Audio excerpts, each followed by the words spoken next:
అద్వితీయమైన తపోనిష్టలో కూర్చున్న ఆయన శరీరం సువర్ణకాంతితో దగదగ మెరిసిపోతోంది.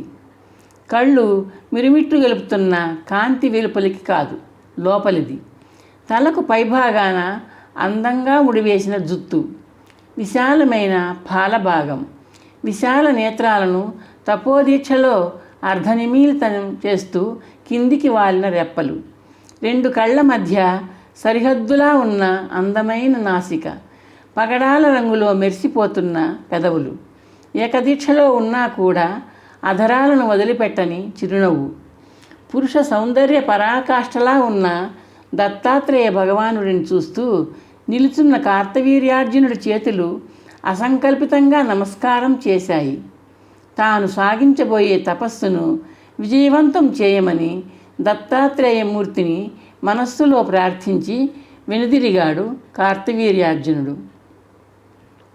ప్రశాంతమైన స్థలాన్ని చేరుకున్న కార్తవీర్యుడు తన సకల వాంఛలు తీరాలన్న మహాసంకల్పంతో తపస్సు ప్రారంభించాడు.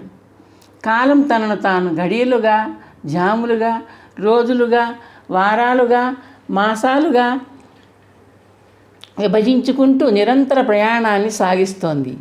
ధ్యాన నిశ్చలమైన కార్తవీర్యుడి ఉనికి కాలాన్ని, స్థలాన్ని, పరిమాణాన్ని గుర్తించే స్థితిలో లేదు. అతని సర్వస్వములోనూ దత్తాత్రేయ భగవానుడి ఉపాసన నామం విశ్వాంతరాళంలో ఓంకారంలా నిశ్శబ్దంగా సుళ్ళు తిరుగుతోంది. కార్తవీర్యుడి ధ్యాన తరంగాల స్పర్శతో పరవశుడైన దత్తాత్రేయ భగవానుడు అతని ముందు సాక్షాత్కరించాడు. వత్సా కార్తవీర్యా! దత్తాత్రేయుడి గంభీర కంఠం పలికిన పిలుపుతో ప్రకృతి కంపించింది. కార్తవీర్యుడి శరీరం జలధరించింది. అతని చూపుని అంతర్గతం చేసిన కనురెప్పలు మెల్లిగా విచ్చుకున్నాయి. దత్తాత్రేయ భగవాన్ నమో నమః నమో నమః అంటూ భక్తి పారవశ్యంతో స్వామి పాదాల ముందు సాగిలపడ్డాడు కార్తవీర్యుడు. లే కార్తవీర్య, నీ భక్తి నన్ను పరవశింపజేసింది, దత్తభగవానుడు హెచ్చరించాడు. కార్తవీర్యుడు లేచి నిల్చుని చేతులు జోడించాడు. వరం కోరుకో వత్సా. వరం కాదు స్వామి, వరాలు. కార్తవీర్యుడు వినయంగా అన్నాడు. బహువచనమా? మంచిది, కోరుకో. దత్తభగవానుడు మందహాసం చేస్తూ అన్నాడు.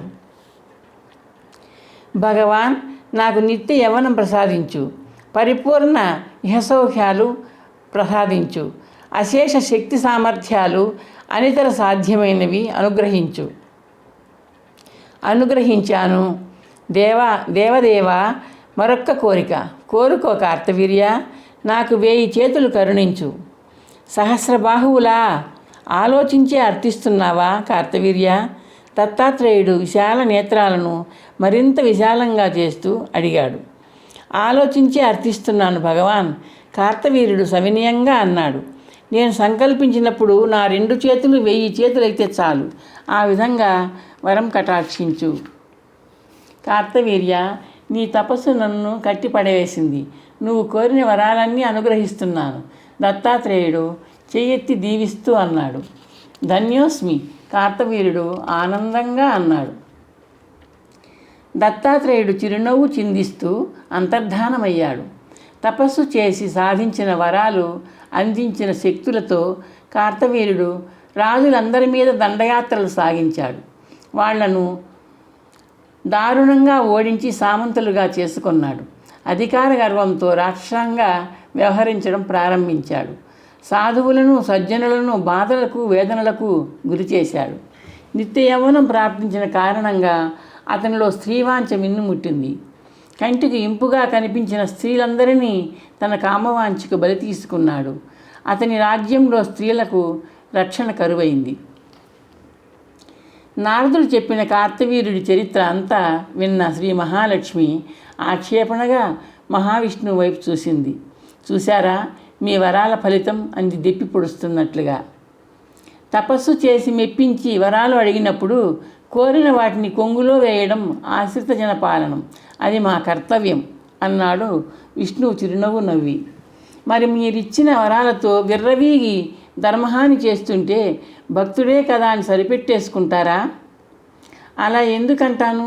దుష్ట శిక్షణం శిష్టన రక్షణం కూడా పాలకుడిగా నా కర్తవ్యం. పాపాత్ములను వధించి నా భారం కొంత తగ్గించమని ఆనాడు భూదేవి వచ్చి కోరితే నీ ఎదురుగానే కదా త్వరలో వస్తానని మాట ఇచ్చాను. అందుకని మీరు భూలోకానికి తరలి వెళ్ళడం ఇది అప్పుడే 6వసారి. సరే, మీ 6వ అవతార కాలంలో మీ అర్ధాంగిన అయ్యేందుకు నేను ఎక్కడ ఎవరికి జన్మించాలి? లక్ష్మీదేవి కంఠస్వరంలో కుతూహలం పలికింది. 6వ అవతారంలో మాకు అర్ధాంగి అవసరం ఉండదు. నువ్వు అవతరించే అవకాశమూ ఉండదు దేవి, విష్ణువు చిరునవ్వుతో అన్నాడు. లక్ష్మి నిరుత్సాహంగా చూసింది. నేను నిత్య అవియోగిని కదా స్వామి, వియోగం అనేది లేకుండా ఉండేదాన్ని కదా. నన్ను ఇక్కడ ఉంచి మీరు అక్కడికి వెళ్ళలేరు. విష్ణువు చిన్నగా నవ్వాడు. ఇక్కడ ఈ మౌలిక రూపాలతో ఇద్దరం నిరంతరం కలిసే ఉంటాం. మనకు వియోగం ఎక్కడిది లక్ష్మి? మూల రూపాలలో ఉన్నట్టే మీ అవతార రూపాలలోనూ మనిద్దరం కలిసిమెలిసి ఉండాలి, లక్ష్మి మొండిగా అంది. మహావిష్ణువు ఆమెకు మందహాసంతో సమాధానం చెప్పాడు. అయితే పరంధామ, మీ అవతార సంకల్పం మా జనకులు చతుర్ముఖులకు చేరవేస్తాను. నారదుడు అందుకున్నాడు. అలాగే, వద్దంటే మానవు కదా. ఆలకించిన విషయాలను అందరికీ అందజేసేదాకా నీకు అడుగు నిలవదు కదా, వెళ్ళిరా. నారాయణ అంటూ నమస్కరించి నారదుడు నిష్క్రమించాడు.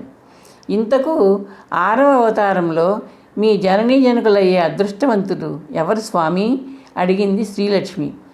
జనని రేణుక, జనకుడు జమదగ్ని. విష్ణువు సమాధానం ఇచ్చాడు. ఏకదీక్షతో భరతఖండంలోని నర్మదా నదీ తీరాన్ని వీక్షించు, ఆ పుణ్యదంపతులు కనిపిస్తారు. లక్ష్మీదేవి సువిశాల సుందర నేత్రాలు అర్ధనిమీలితాలయ్యాయి. ఈ కథాభాగం మీకు నచ్చితే లైక్ చేసి షేర్ చేయండి. ఇంకా సబ్స్క్రైబ్ చేయకపోతే సబ్స్క్రైబ్ చేయండి.